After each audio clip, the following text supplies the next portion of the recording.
हाय मित्रांनो. Hi hello, कसे आहात? सगळे ठीक ना? मी पण ठीक. आता मी गावी आहे.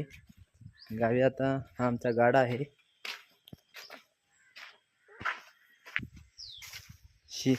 ह्या शेड्या आहेत.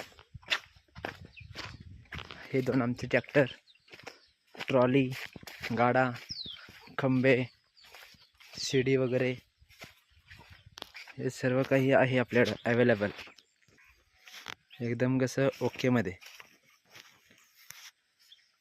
आता तुम्ही म्हणाल हे सर्व काय दाखवत आहात? तर हे आहे आता ऊस, गन्ना. आता कोण म्हणतं कोणाला ऊस माहिती नसतो, तर हे ऊसाला आता ऊस चालू होणार. तर त्याच्यासाठी हे लागणारे वस्तू, हा आमचा गाडा नवीन आहे, आत्ताच केला आहे. हा ट्रॅक्टर पण आहे आमचा नवीनच, सर्व आम्ही घेतलेला आहे. आता आमचा ऊस असणार. ऊस म्हणजे काय?